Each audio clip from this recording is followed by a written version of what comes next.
Hello po mga kababayan, si Dante Maravillas. Sabi dito mga kababayan sa balita ng GMA News, Lacson backs removal of Marcoleta's remarks on kalayaan from Senate record. Di ano niya Mr. Maravillas ang masasabi mo niyan? I beg to disagree, Mr. Senator. Wag dapat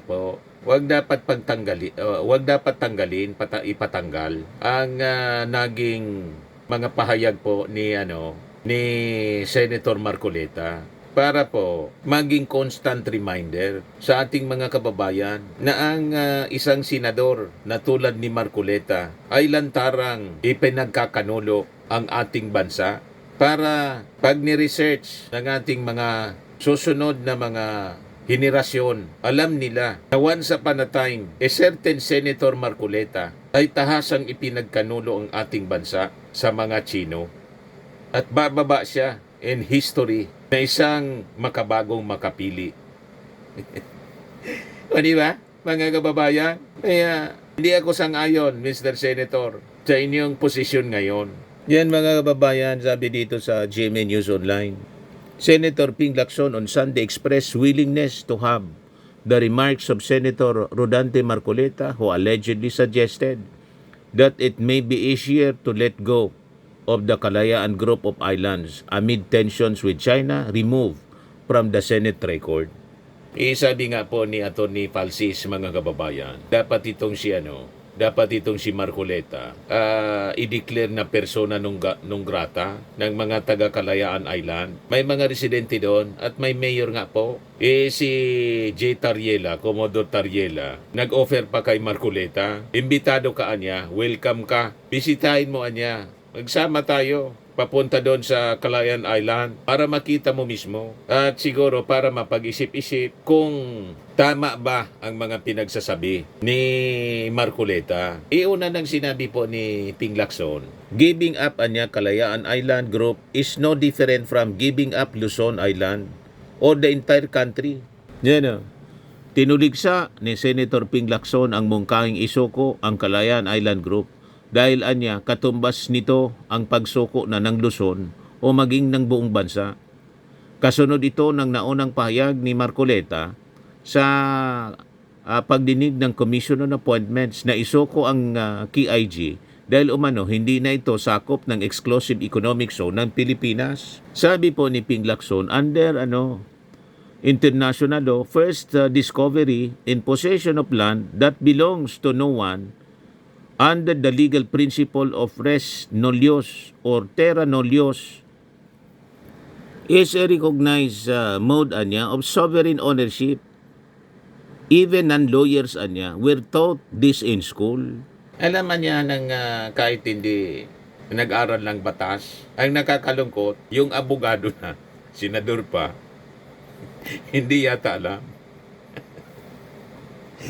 Si Ping Lacson, hindi man abogado, iniral, alam ni Ping Lacson, mas marunong pa kay Zagi.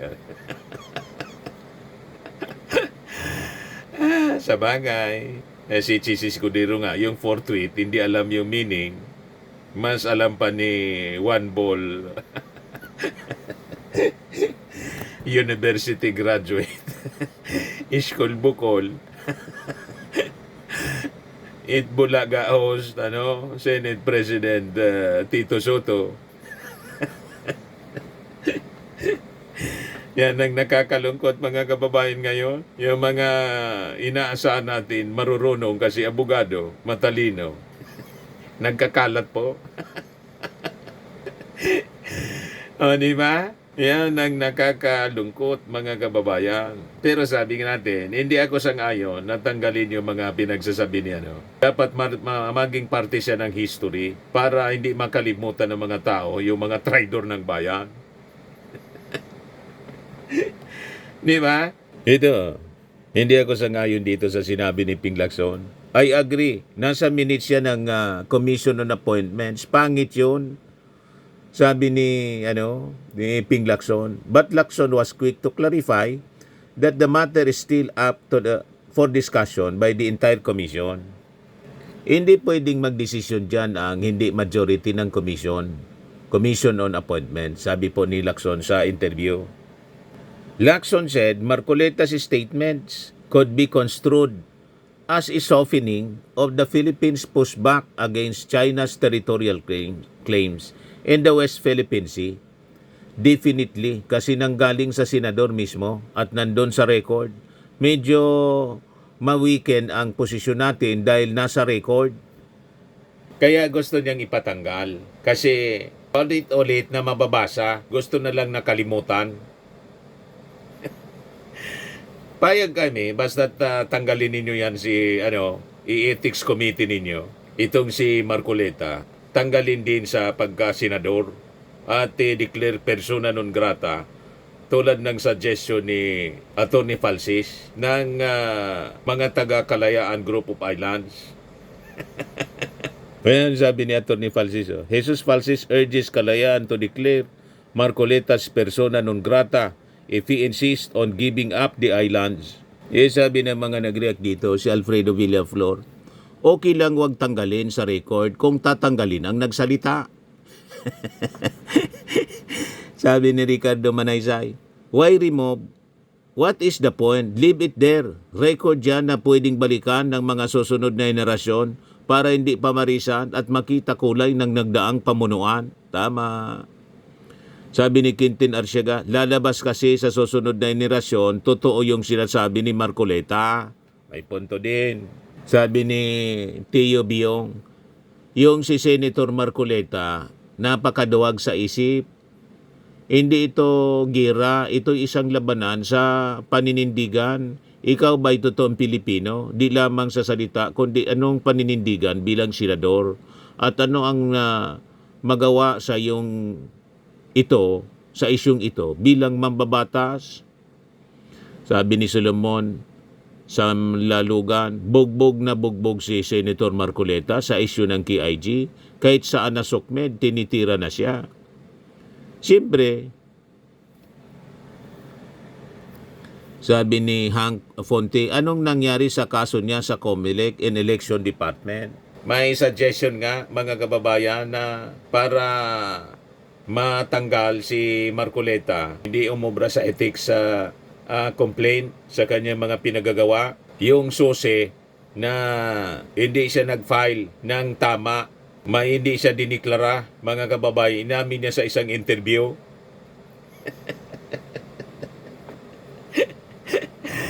O, diba, mga kababayan? Kung sari-sari yung mga reactions ng mga tao, bakit kailangan pagtakpan? Sabi ni Ronk Rigala, I don't get it, sabi ni Joey. Bakit sa tuwing may hindi magandang sinasabi sa chamber, tatanggalin lang tapos okay na?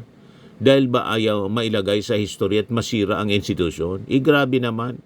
Kung doon makikilala ang minsan ay naging pinuno ng bansa, bakit hindi pa nanatiliin? Mas malaga ang huwad na kasaysayan kaysa sa pangalang matagal nang nasisira dahil sa iilan. Para kasing ganoon ang lumalabas, let what was said stay and let the future generation be the judge. Walang accountability. Pwede naman pala kasing burahin lang ng basta, ganoon na lang. Pero yung mahirap na dahil sa pagkakataon ay nakagawa ng mali, ay panghabang buhay na sira ang pangalan sa lipunan. May punto po. Ganyan ang tatsulok, ang hustisya ay para lang sa mayaman. Sabi ni Ivan Tan, China ang nagpupondo kay Marcoleta nung eleksyon. Nagpondo. Maraming kontra po sa proposal ni Lacson. Sabi ni Sido Borges, no, wag para malaman ng susunod na henerasyon na may Pilipinong handang ibigay ang pagmamay-ari ng mga Pilipino. Sabi ni Erwin Balientos, just let him bear the consequence of his pronouncement, sympathy and conviction. Sabi ni Cons Alcantara, kaya itong bansa na to hindi umunlad, kagagawan din na marami sa atin kasi naniniwala pa din silang mga politiko na nabulok na lang sa Senado at Congress, wala pa din nagawa sa bansa kundi kumampi sa mali. Well, si Senator Marcoleta lang ang naniniwala na hindi babaguhin ng Supreme Court judges ang desisyon nila sa impeachment ni BP Sara and the rest still think that the Supreme Court judge revised the decision. At tama, Senator Marcoleta versus Manny. Debate na lang Senator Marcoleta versus Tariela, Carpio, Lacson, and the rest. Critic niya and prove him wrong to what he said sa hearing sa Senate. So ano tingin ninyo mga kababayan? Pakinggan natin muli yung sinabi ni Marcoleta. Talaga pong pinakita yung pagkahudas. Ay, pakinggan ninyo. Ito siya. Magkakaroon po ng giyera sa pagitan ng dalawang bansa. Kayo po ang una na sasagupa dito. Kaya dapat po mas interesado kayo kaysa sa amin. Ano ba talaga ipagpapatayan natin dito? We will offer our lives, including the lives of our children, and to die for it, for something that is not even within our EEZ. Matindi po. Ang gawin natin po para madali, i-give up natin yung KIG. Then, mako-coordinate na natin lahat. But until and unless nandun yung KIG, wala nga po sa... Bininta na tayo? Po ng ating exclusive economic zone. Paano po malalagay sa entire West Bininta Philippines? tayo ni Marcoleta? Magkakaroon po ng giyera. Ipakalat ninyo mga kababayan itong video ito para malaman ng buong bayan na we have this kind of senator na gusto nang ipamigay yung ating territory. Kalayaan Island, Group of Island, yung isang municipality na natin mga kababayan gustong ipamigay ni Marcoleta. Sumanang-mana sa kanyang idol na si Digong. Buong Pilipinas gawing probinsya na. Kaya tuwang-tuwa yung ambassador ng ambassador ng China. You see, tingnan na ninyo ang pagkakaiba ng kampo ng Duterte sa ating Pangulong Bongbong Marcos at kay Martin Romualdez. Ito, pakinggan natin. There is nothing Si as Marcoleta. West Philippine Sea. Wala po yun. That is a creation by us. Sa totoo lang po, kahit nabasahin mo yung Gawa-gawa lang daw there natin. is no West Philippine Sea. Ano ba talaga ipagpapatayan natin dito? We will offer our lives, including the lives of our children, and to die for it, for something that is not even within our EEZ.